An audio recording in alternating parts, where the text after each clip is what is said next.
Президент Сооронбай Жээнбеков ломбардтардын иши жөнүндө Кыргыз Республикасынын мыйзамына өзгөртүү киргизүү тууралуу мыйзамга кол койду.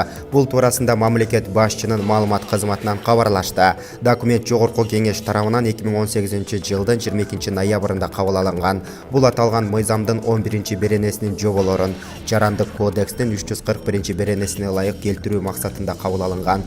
Мыйза көпчүлүк жарандар үй-жайын, унаасын дагы башка баалуу мүлкүн күрөканаларга өткөрүп берип, кийин аларды кайрый албай калган учурлар эске алынган. Ошондон улам эгер кардар убагында карызын төлөй албай калса, ломбардтар анын күрөөгө койгон мүлкүн дагы 60 күн кармап турууга милдеттендирилди.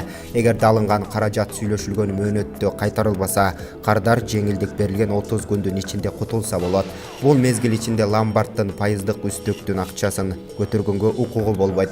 Андан сырткары сактап турган үчүн да акча албайт. Мурдагы окуучулардын жүрүшүндө айрым депутаттар тарабынан карапайым калк муктаждыктан улам күрөканаларга алданып мүлкүнөн айрылып жатканын жүйө келтиришкен.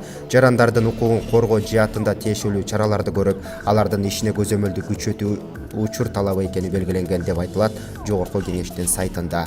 Булак Спутник Кыргызстан агенттиги.